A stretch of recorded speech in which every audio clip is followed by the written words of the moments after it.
mommies! Welcome to my channel. So for today's positive affirmation, kapag natatakot ka na manganak at iniisip mo na baka hindi mo kayanin at pag iniisip mo na baka yung sobrang sakit na yon ay hindi mo kayanin at baka ma-CS ka, tatandaan mo na your body is designed to bear a child and to deliver it. So ibig sabihin nun, kaya-kaya mong malagpasan yon. At kahit na ma-CS ka, mommy, ang iisipin mo, ang importante ay healthy and safe kayong dalawa ng anak mo. At isa pa, kapag karamihan kasi sa atin, ang naririnig lang nating mga kwento from yung ibang mga mommies na nanganak na is yung sakit ng labor. At kung minsan, ang nangyayari sa atin, ina-anticipate natin yung sakit na yon. And dahil ina-anticipate natin na mararanasan natin yung sakit na yon, which is oo nga naman, mararanasan natin yung pain na yon. It is inevitable, hindi yun maiiwasan na mararanasan natin. Unfortunately, ang nangyayari sa katawan natin, nagmamanifest sa atin yung fear na yon. So kapag tayo ay sobrang takot na takot, kapag darating yung time na manganganak na tayo, magiging may effect yon sa katawan natin. Sabi nga nila, dun sa natutunan ko sa hypnobirthing, if there is fear, there is tension, there is pain. FTP ang tawag doon. Fear, tension, pain.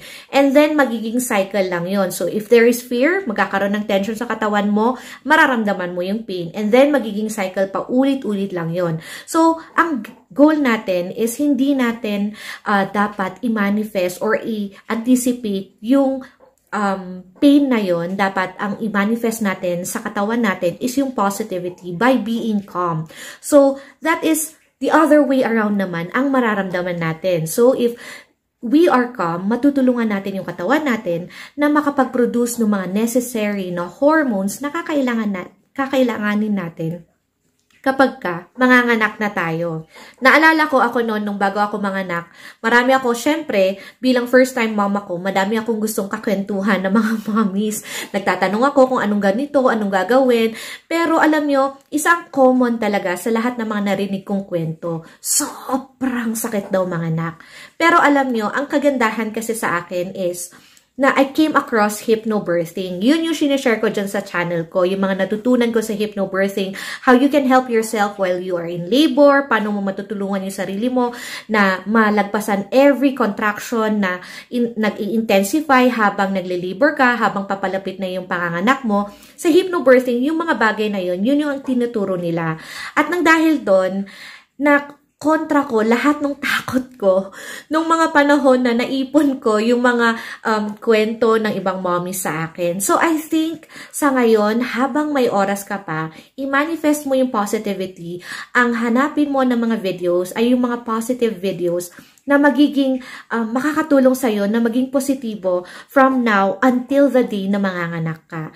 Alam nyo, yung effect kasi ng positivity, hindi lang siya dun sa time na kapag manganganak ka na. Hindi lang siya makakatulong na makakapag-produce ka ng oxytocin kasi kapag nga kalmado ka, or relax ka kapag nagle-labor ka, mas maganda yung chance na ma-produce mo yung oxytocin na yon. Yung hormone na oxytocin na yun, very essential yon sa panganganak, sa pagpapadede ni mommy. And kapag sa panganganak, very necessary yon dahil yung oxytocin na yon daw, mommy, based from what I've read, is nakakatulong siya para magkaroon ng effective contraction si mommy.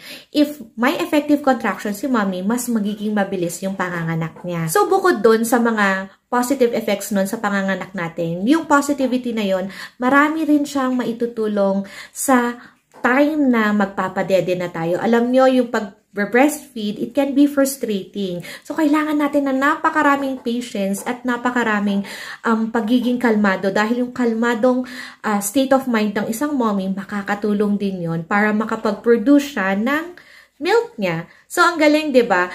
Hindi lang sa panganganak mo magagamit yung positivity na yon. So, mommies, I suggest that you try your best right now if you still have time at I'm sure it's not yet too late.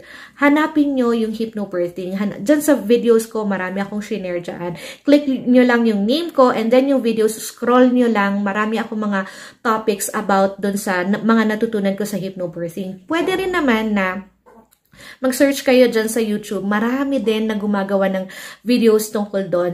Na-share ko din dyan kung paano ko nagkaroon ng positive na panganganak, yung video ng panganganak ko. Baka sakali makatulong yun sa inyo para mas maging positibo kayo at mapalitan yung takot ninyo ng lakas ng loob na, okay, kung kinaya ni Mommy Let, kaya ko din.